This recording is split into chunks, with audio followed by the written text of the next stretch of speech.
അങ്ങനെ നമ്മുടെ 2 ദിവസത്തെ യാത്ര കഴിഞ്ഞ് നമ്മുടെ സ്വർഗ്ഗത്തിലെത്തിയിട്ടുണ്ട്. 2 ദിവസത്തെ അലച്ചിലും ബസ്സിലുള്ള യാത്രയും വെയിലും ഉറക്കൊഴിവും എല്ലാം കൂടി നല്ല ക്ഷീണിച്ച് നല്ല പരുവത്തിലാണ് വീട്ടിലെത്തിയത്.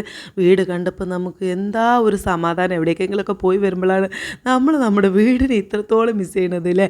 അപ്പോൾ വീട്ടിലേക്ക് കയറിയപ്പോൾ ഇതുമുന്നെ നന്നായിട്ട് മിസ് ചെയ്തു എന്ന് പറഞ്ഞാൽ നന്നായിട്ട് മിസ് ചെയ്തു. ഇതുമുന്നെ നമ്മൾ കോഴിക്കോട് തുത്തൂൻ്റെ അടുത്താക്കിയിട്ടാണല്ലോ പോയത്. ഇനി എത്രയും പെട്ടെന്ന് അവളിങ്ങോട്ട് കൊണ്ടുവന്നാലേ സമാധാനമാവുള്ളൂ. ഞാനാണെങ്കിൽ ഭയങ്കര ക്ഷീണം കേട്ടോ.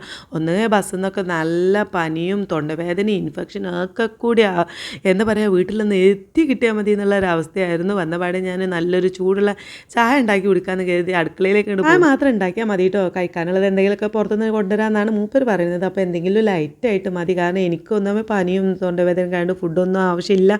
വിശന്നിട്ടൊന്നല്ല ഫുഡ് കഴിക്കുന്നത്. എന്തെങ്കിലും മരുന്നും ആൻറ്റിബയോട്ടിക്കൊക്കെ കഴിക്കാനുള്ളതുണ്ടാകുമ്പോൾ നമുക്ക് ഫുഡ് കഴിക്കൽ നിർബന്ധമാണല്ലോ. പിന്നെ നമുക്ക് ഈ മുട്ട കാര്യങ്ങളൊന്നും ഈ പനിയുള്ള സമയത്ത് കഴിക്കാനേ തോന്നില്ല.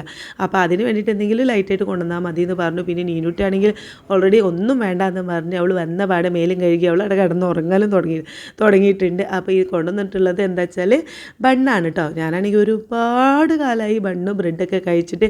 കാരണം നമ്മുടെ ഡയറ്റിൻ്റെ ഭാഗമായിട്ട് ഇങ്ങനെയുള്ള സാധനങ്ങളൊക്കെ ഞാൻ ഒഴിവാക്കിയിട്ടുണ്ടായിരുന്നു. അപ്പോൾ അത് കണ്ടപ്പോൾ ഒരു പ്രത്യേക സന്തോഷവും ടേസ്റ്റൊക്കെ കൂടുതലുള്ളത് പോലെ തോന്നിയിട്ട് അങ്ങനെ ഞങ്ങൾ ഒന്ന് രണ്ടും വർത്താനൊക്കെ പറഞ്ഞ് അങ്ങനെ ബ്രെഡും ചായയൊക്കെ കുടിച്ച് ഇനി അടുത്ത പരിപാടി എന്താ വെച്ചാൽ മരുന്ന് കഴിക്കുക എന്നുള്ളതാണ്. ആൻറ്റിബയോട്ടിക്കും പനീൻ്റെ മരുന്നൊക്കെ ഉണ്ടായിരുന്നു. അപ്പോൾ അതൊക്കെ ഒന്ന് കുടിച്ച് ഇനി എവിടെയെങ്കിലും ഒന്ന് വീണ് കിടന്നാൽ മതി എന്നുള്ള ഒരവസ്ഥയാണ് കേട്ടോ. അപ്പോൾ ഇന്നത്തെ വീഡിയോ ഇത്രയേ ഉള്ളൂ. നമ്മൾ വീഡിയോ ആദ്യമായിട്ട് കാണുന്നവരുണ്ടെങ്കിൽ ഒന്ന് സപ്പോർട്ട് ചെയ്യണം കേട്ടോ.